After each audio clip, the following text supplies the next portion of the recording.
Manana Khemba. That's how good afternoon sounds in Burmese. Hi, I am Siddhi and I'm a person who migrated from Myanmar. And the topic I'm going to talk about is called struggles of young migrants. So this topic pretty resonates with what I'm facing or a piece of my life, I could say. Now I'll jump up to giving everyone a situation so that everyone can have an idea of what I'm talking about. Imagine this, alright? You're standing in a classroom with new faces in a new country, in a new city, and you're wondering if you will be able to fit in that society, if they might be able to accept you, or you might be able to make this place feel like home. That was exactly me when I first came to this new school from Myanmar. Now, before everyone imagines me fumbling in Hindi, let me clarify that Bollywood had me covered. I knew Hindi well enough that I could follow up DDLJ codes and SRK monologues. But knowing Hindi didn't mean I was ready for everything else. Moving to India wasn't just about learning a new language, but it was more of like learning a whole new way of living.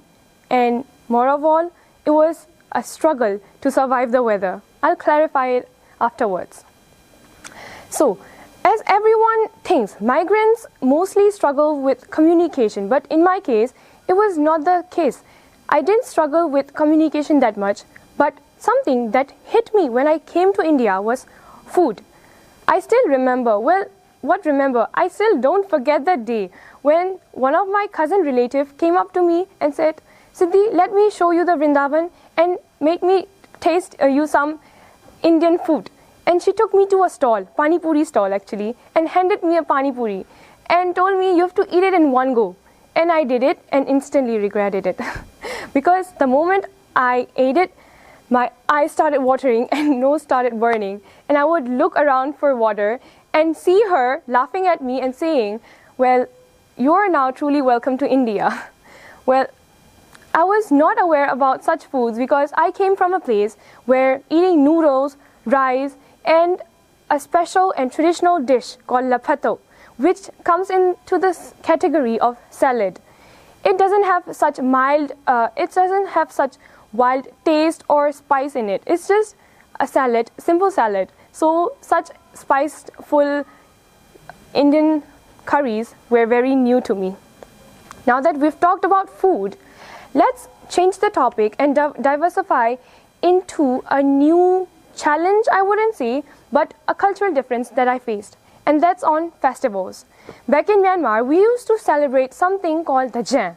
And it's also what we call a water festival. And it is celebrated during the months of April. It is believed that if we are splashed with the water of the Chaw, then we're clarified with all those sins that we have committed throughout the year. So that's the history of the Chaw. And now, comebacks to India. And I was introduced to a festival called Ganesh Chaturthi. I still remember that day. I was sitting in my room enjoying my life, and then suddenly I would hear drums and loud music. And I ran to the balcony to see, oh my God, what's happening? And the scenery literally amazed me. A lot of people covered the streets dancing like there was no tomorrow. They were enjoying their lives to the fullest and living at their most peak happiness. And back of my mind, I thought, oh, festivals here are not just about traditions like how it used to be in Myanmar. In Myanmar, festivals were just celebrated for the sake of traditions. But here, festivals are more of like connection. We built through them with the people and our loved ones. And it's about creating a moment and core memory with someone we love and cherish in our lives. Now, moving on to the first impression, I was for a few weeks mistaken if I'm from Denmark or from Thailand, and always my reply would be that no, I'm not from either of them, I'm from Myanmar. Well, some of the people would know that, okay, what is Myanmar?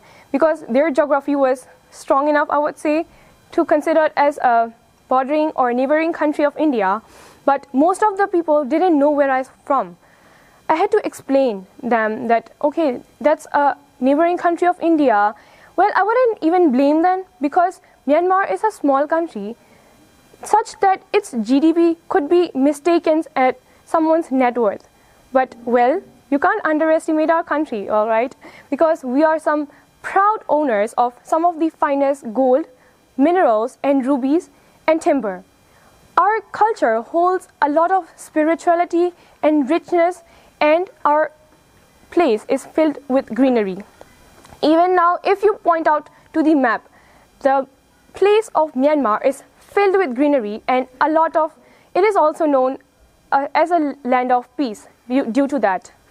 Now that we've talked about food, culture, festival, can we talk about one of the topic that is not really considered as a challenge when talks are like migrants and their struggles come up? But personally, I find it as one of the most challenging and one of the most important thing that we should be aware about before coming to a new place. And that's identity crisis. For a few weeks, I would wonder, do I hold on to my Burmese roots and just don't fit in here, or just let go all those cultural heritages and beliefs that I grew up with and fit in here? But then slowly, I realized, well, why would I even need to choose when I can have both of them at the same time? I can create something very unique by taking the best part from the both world. Well, I can speak Hindi and Burmese at the same time, eat golgappa and laphato at the same time, and still cherish the place I come from. Well, looking at my journey, it wasn't a piece of cake at all, but it was truly transformative. I remember I would still fumble in Hindi because I was not confident enough. I knew Hindi, but I was like, okay, what if I was judged for speaking Hindi wrong, in a wrong manner, or if I was grammatically wrong? But once I chose to get out of my comfort zone and face the challenge, and I remember myself being 3 times more courageous than I was few months before, and now look at me, joking and laughing and talking to my friends in Hindi all the time, not even English. So, if anyone feels out of place or feels like, okay, I don't belong to this place, here's a piece of advice. This world is unfamiliar, but that's where the magic happens. It's unfamiliar where you learn, grow a new perspective about the real world. And trust me, if you look back your journey, you won't feel that, okay, these obstacles are actually my challenges, but you will feel those obstacles as a gift that you had received as an opportunity to make yourself grow and diversify your perspective. That's all I've got for today. Thank you very much.